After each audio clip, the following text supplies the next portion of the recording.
Hi everyone, this is Jared, AC7WH, Alpha Charlie 7 Whiskey Hotel. I wanted to give you an update on some interesting things that I have been studying and learning lately. There's certainly a lot more to learn, but I wanted to share these with you and inspire you to do your own research. So I have been finding, due to a variety of various videos that have been recently published online, as well as research studies. Some of these things are political. But I have been finding out that evidently the FCC, for those in other countries, if you aren't aware, it's the Federal Communications Commission here in the United States. The FCC has regulations for RF safety, the specific absorption rate, or SAR, for amateur radio operators, as well as for the general public with commercial devices such as cell phones, smartphones, smart devices of various kinds, Wi-Fi, and so forth. The FCC may not actually have a safe enough or strict enough limit on how much RF and what type of RF and time exposure should really be allowed for ultimate safety. And I'm going to be including a number of videos in the links, so be sure to check out the description down below and be sure to do your own research on this. I highly recommend it. Each person has their own choices, of course, but I highly recommend looking further into this.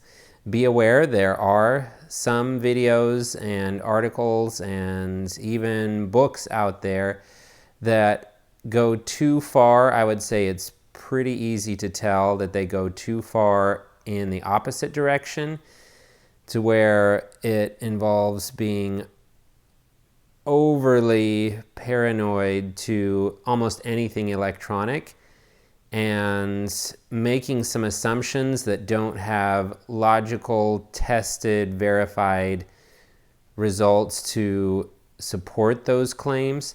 So just be aware there are some things out there like this. However, the two videos that I'm including in my description, they seem to be a lot more logical and legitimate and verifiable in their sources and research and so forth. In fact, I have personally communicated with both of these speakers, so be aware that you can get some really great information on this topic, but you can also get some very fear-based information on this topic as well. So just be careful, like with anything.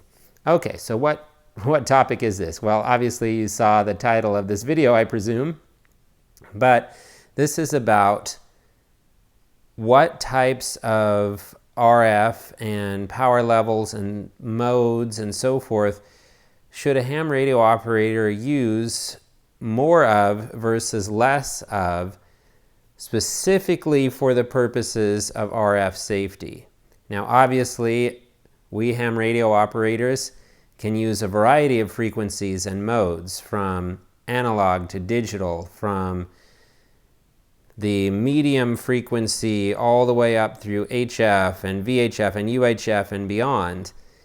And of course, there have been experiments even with using light for communications, and also using extremely low frequencies. All sorts of interesting things that I find fascinating. The whole electronic world is interesting to me, but the entire electromagnetic spectrum especially is fascinating to me, both the natural as well as the man-made frequency transmissions and so forth.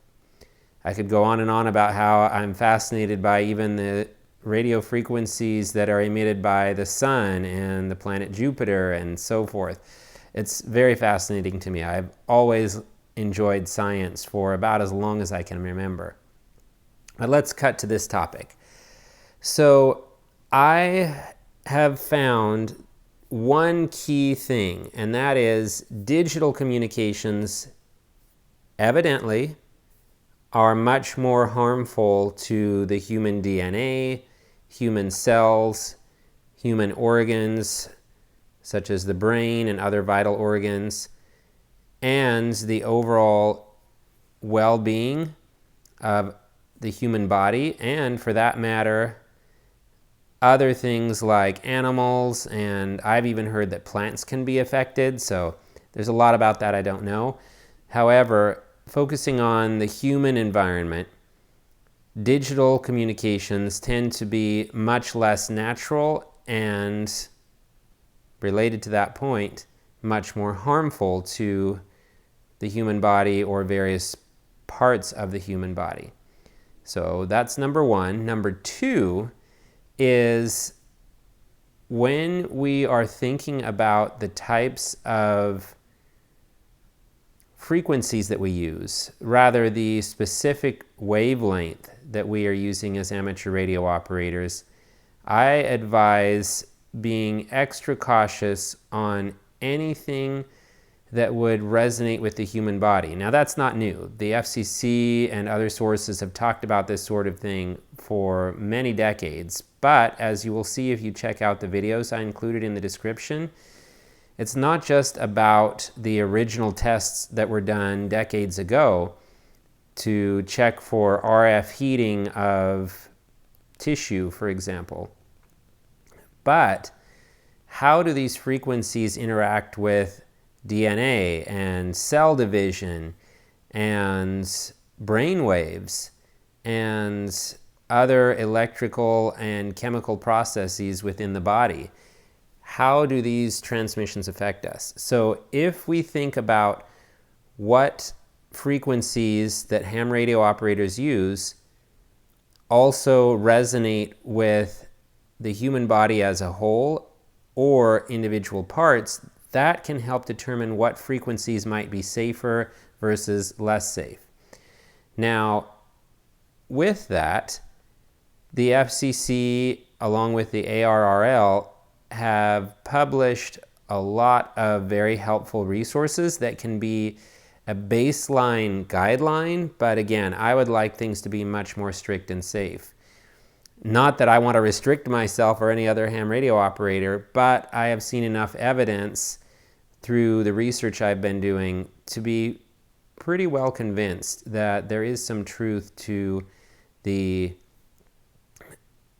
cautions that are being used now for any kind of electromagnetic waves. So here's my main point.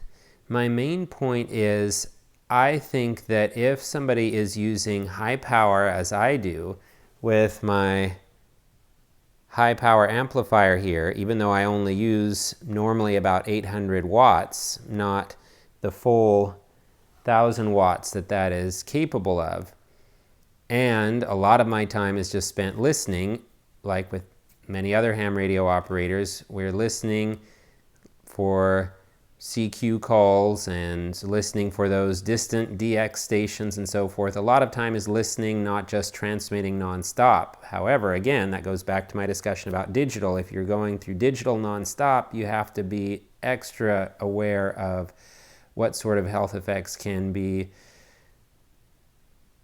a result, really, of these transmissions.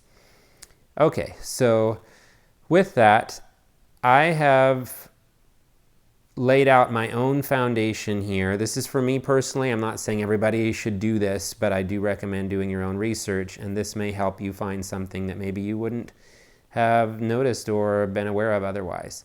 So, as an adult human being, I am a little bit less than 2 meters tall. Maybe you would say a lot less than 2 meters tall, depending on who you ask, I guess.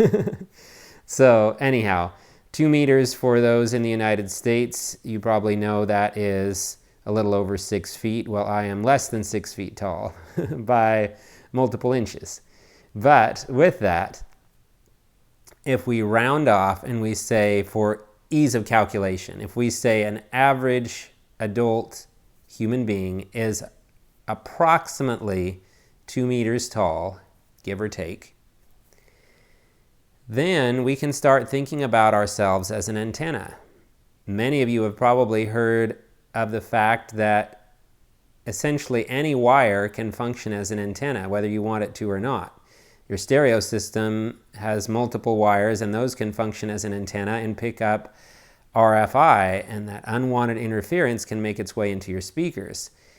Well, the human body, because of the salt water, we are largely salt water, and as you know, salt water is a decent conductor of electricity, just like when we are wanting to get those DX skip communications. If part of the skip is coming down onto the ocean, that electrolyte in the water, the salt, the saline solution of the water, is going to be much more electrically reactive. Well, same with the human body. We're basically salt water and obviously other organic and inorganic compounds and so forth, but that makes us very electrically conductive.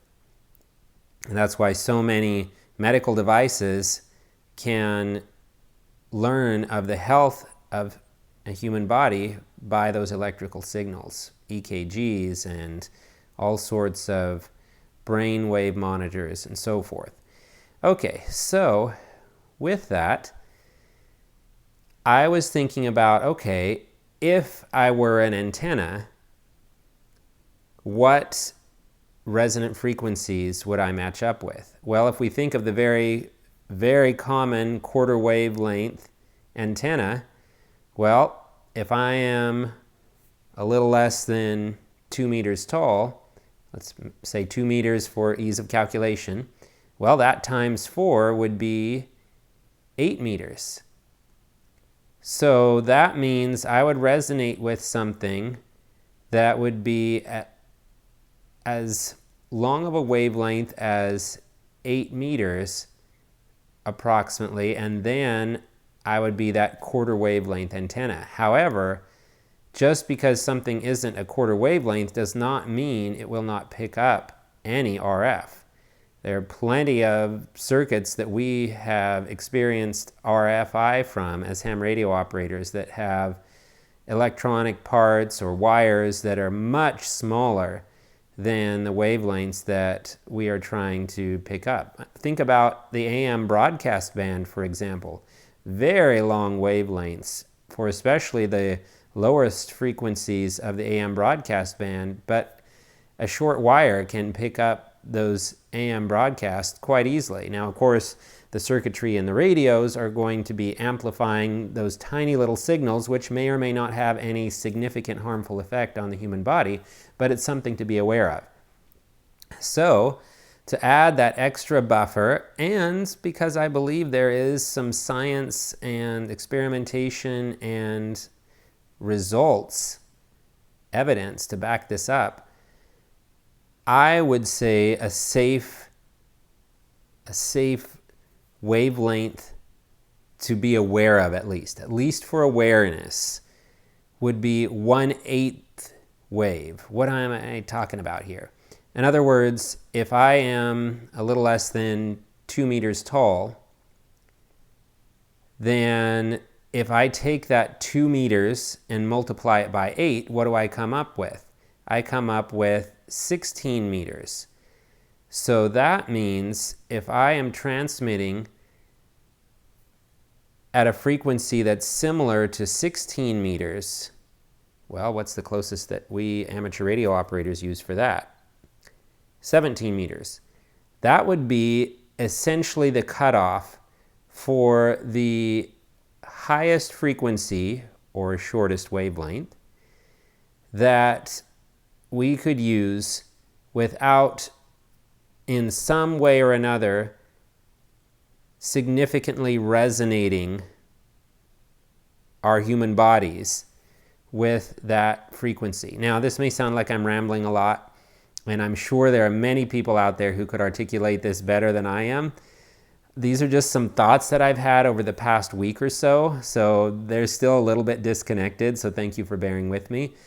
But in essence, I'm thinking about, okay, if I am a 1/8 wave antenna, then I don't want to be around any strong signals that are shorter wavelengths than 17 meters, unless I'm using low power analog modes.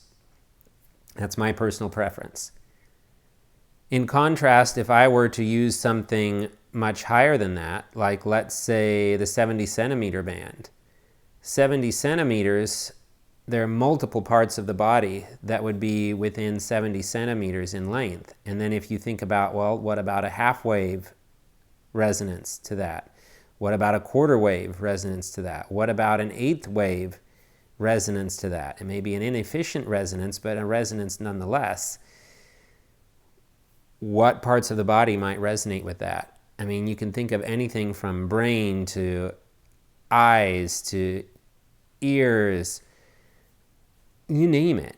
So if you start using the very highest frequencies, like in the gigahertz range and beyond, then you start to have to think about things like DNA specifically and individual cells and so forth. So again, there's a lot out there that's overly cautious in my opinion, but I just wanted to present these thoughts to you. Again, these are some various thoughts that I'm having based on the research that I'm doing. And if I were to make one key recommendation, I would say for the highest power, and especially for digital modes, be especially cautious if you are using frequencies that are higher in frequency than the 17 meter band, and especially if you're using digital. But at the same time, the various frequencies we have are there for a purpose, and virtually anything can be used wisely and safely if done in the appropriate manner. Anyhow, I hope this has inspired some interesting thoughts and some further research, and I would love to hear your feedback on this. I'm sure there's some things that I am totally not aware of, haven't even considered yet, and I'd love to hear some other input on this. In the meantime, I am looking forward to getting on the air again soon. There have been some updates with my station and hopefully more updates coming. So we will see what the future holds. In any case, thank you so much for taking the time to watch even a portion of this video, and I hope it's inspired further research and overall health and well-being for us as a ham radio community and for all of those around us, our neighbors and the world as a whole. Thank you very much. And 73.